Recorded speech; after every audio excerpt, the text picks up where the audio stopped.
watching Sight Sounds Flavors on YouTube, sightsoundsflavors.com. We're entering the Chinese neighborhood, San Jose, Costa Rica.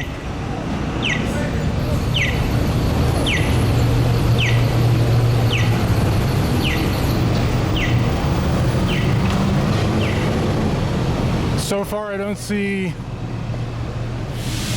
very many Chinese things, but that was a nice little archway.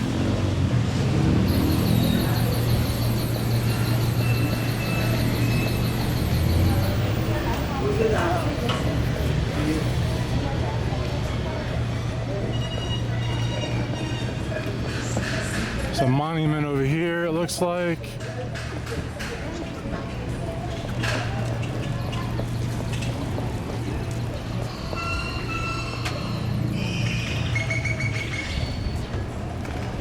Very nice building over here.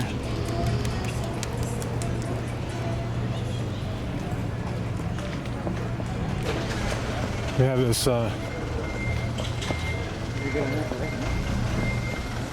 interesting walkway over here. How are you? Saw an Asian gentleman there. But besides the Asian gentleman, I don't see. Oh, I see some Chinese writing there. It looks like. Hi.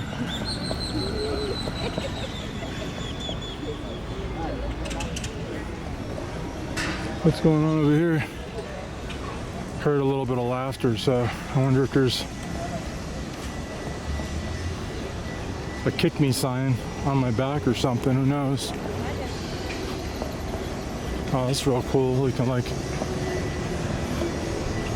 A little walkway over here.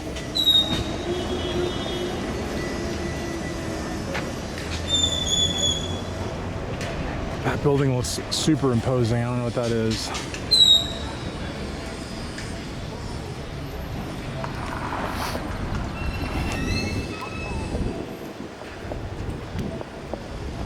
I got this guitar player over here. Not sure who that is. That Bob Dylan maybe? I don't think so. Who is that? Oh, Gustavo Adrian Sorority. I was gonna say, I don't think Bob Dylan ever rocked out with a guitar like that. Maybe a raggedy beat up acoustic guitar, playing it with an old matchbook or something like that, but not what looks to be a Strat plugged into a nice Marshall stack. That's not Bob's look. That's one heck of a nice statue. So honestly, the Chinese neighborhood doesn't feel that Chinese. Well, Cathay Bank, that's something.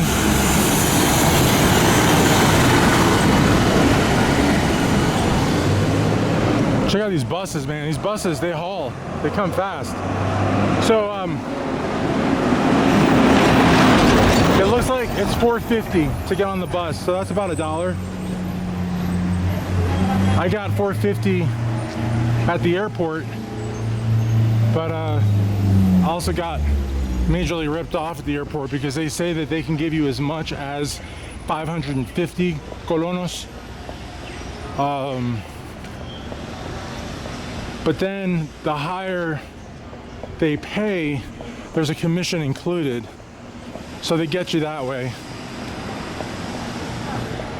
Whereas if you just get it for like $4.50 or whatever I got it for, you're just getting it for that. Here's a Asian restaurant, it looks like, and they're just pouring water into the whatever that is. So there's one Asian restaurant, an Asian bank, and there was an Asian man sitting at the bench. But all of that aside, I got the Almacén Jerusalem, so you got an Israeli connection here, but not a lot of Asian. So the unless I'm missing something, I see a little bit of Chinese writing over there. I see some over here.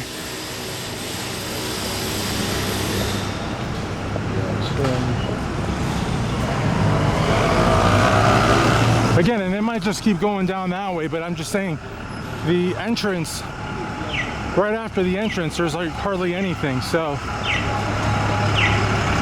I think I'm gonna maybe wrap it up here. Of course, you got your police right here and right in front of me. So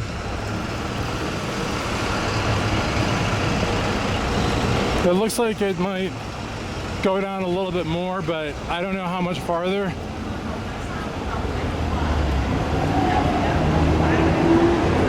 There's some more Chinese writing over here. There's some up here and there and there. So I mean, it might also be because it's so early, you know, it's like maybe like 9 a.m. It is pretty early on a Monday, but it's a Monday morning though, so I don't know, like,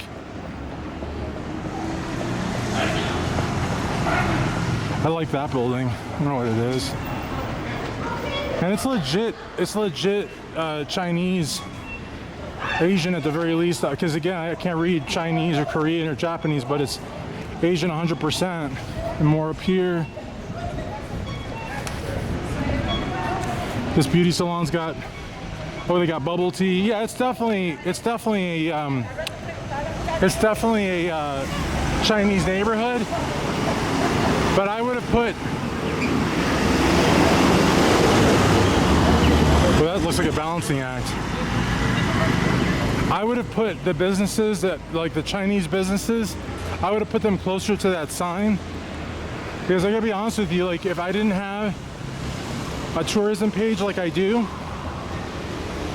and I wasn't willing to walk, you know, 10 blocks in a given direction, this is Casa de Fideos Chinos, home of Chinese noodles, then I wouldn't have seen like probably like 90% of the businesses, because again, I think that sign is like way early to the Chinese neighborhood.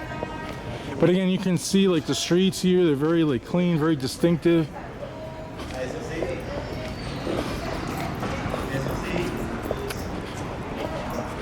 How Chinese it is, I don't know. Honestly, like how many Chinese people live here, I don't know. I know that in New York, Chinatown, a lot of Asian people live there, a lot. I know that in Little Havana, Miami, a lot of Spanish people live there, although the Cubans have actually become a minority amongst the Hispanics in Little Havana. There's more Nicaraguans, Colombians, and Venezuelans, but the neighborhood itself is still authentically Cuban in its roots. So again, I don't know what the demographics of San Jose's Chinese neighborhood are. I mean, there's an undeniable, I mean, absolutely undeniable Asian Chinese influence here, without a doubt. I just don't know if Asian people actually live here or if it's strictly commerce. Here's a statue of Confucius, which is really cool. And again, like an extra to a Chinese neighborhood, because this is already like getting way deeper than some restaurants and like hair salons. I mean, this is like authentic culture, religion, philosophy. I mean, it's taking it to another level. I have not seen a statue of Confucius in any Chinatown that I have been to.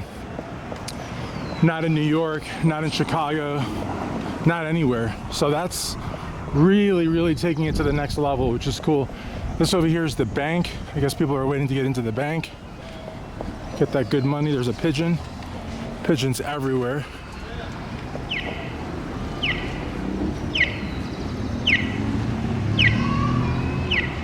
A lot of homeless. Farmacia Isabel. So it looks like we're totally out of downtown, is what it looks like. And there's like some like graffiti there.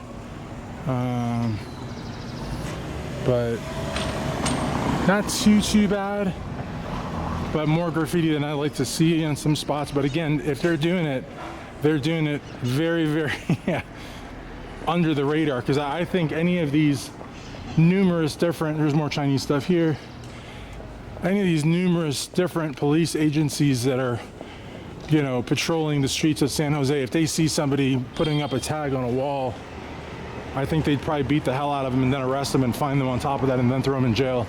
It does not look like the kind of society where graffiti is embraced on any level. So, all right, guys. Well, we will leave you here with the flag of Costa Rica from the Chinese neighborhood, San Jose, Costa Rica. This is Christian Duke for Sight Sounds Flavors on YouTube, sightsoundsflavors.com.